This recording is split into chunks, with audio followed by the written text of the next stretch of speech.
নমস্কার। আজকে শুক্র গ্রহের ট্রানজিট নিয়ে আলোচনা করব।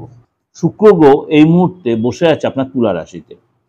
এই শুক্র গ্রহ বৃশ্চিক রাশিতে প্রবেশ করবে 26শে নভেম্বর 2025 বুধবার 11:27 অর্থাৎ সকাল 11:27 বুধবার শুক্র গ্রহ 26শে নভেম্বর বৃশ্চিক রাশিতে প্রবেশ করবে।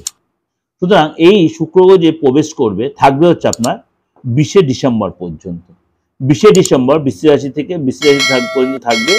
কিছু রাশির জন্য ভালো হবে, কিছু রাশির একটু সতর্ক থাকতে হবে, কিছু রাশির জন্য একটু ডিস্টার্ব হতে পারে।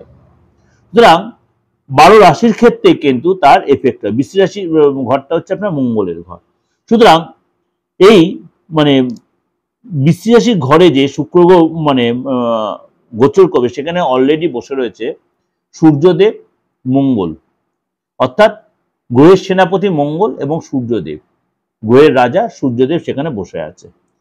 এই সিচুয়েশনে মঙ্গল এবং সূর্যের সঙ্গে সেখানে শুক্রদেব যখন জয়েন করছে, সূর্য হচ্ছে আমাদের প্রেমের কারক, সৌন্দর্যের কারক, কামনার কারক।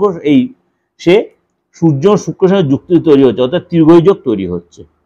এই সিচুয়েশনে এই যে আগামী 25 দিন অর্থাৎ 26শে নভেম্বর টু 20শে ডিসেম্বর সেই সিচুয়েশনে কি এফেক্ট দেবে চলুন তো একটু জেনে নি।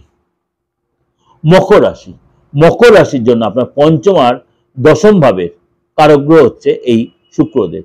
পঞ্চম আর দশম ভাবের কারক গ্রহ শুক্রদেব আপনার বৃশ্চিক রাশিতে গোচর হওয়ার আপনারা কিন্তু আপনার জন্য কিন্তু সাপোর্ট যথেষ্ট দেবে। এই সময় কিন্তু শুক্র এই গোচর আপনার হঠাৎ কোনো প্রাপ্তি, হঠাৎ কোনো ধনলাভ, এগুলো হবে। আপনি ঘুরতে যাওয়ার প্ল্যান করবেন বা ঘুরতে যেও না, সেখানে আপনার শরীরটা ঠিক হয়ে যাবে আগের থেকে। কেরিয়ারের ক্ষেত্রে আপনার বয়স্ক লোকেদের সাপোর্ট পাবেন, বয়স্ক লোকেদের সাপোর্ট পাবেন এবং আপনারা এই সময় কিন্তু কেরিয়ারের ক্ষেত্রে বয়স্ক আধিকারিক যারা আছে তাদের সহযোগিতা পাবেন। এই সময় কিন্তু আপনার পরিশ্রম করলে তো সফলতা পাবেন এবং এই সময় কিন্তু আপনার লক্ষ্য প্রাপ্তি হবে। এই সময় কিন্তু আপনার লক্ষ্য প্রাপ্তি হবে এবং এই সময় কিন্তু আপনার কনভিন্সিং পাওয়ার পাবে, মনের ইচ্ছা পূরণ হবে এবং আপনার দেখার মধ্যে একটা চেঞ্জ আসবে। আপনার দেখার মধ্যেও কিন্তু এই সময় চেঞ্জ আসবে। ওভারঅল আপনাদের কাছে প্রেজেন্টেশনে দিলে অবশ্যই আপনাদের ভালো লাগবে। ভালো লাগলে অবশ্যই লাইক করবেন, অবশ্যই শেয়ার করবেন, যোগাযোগ করতে অবশ্যই বুকিং ফোন করে নেবেন। নমস্কার।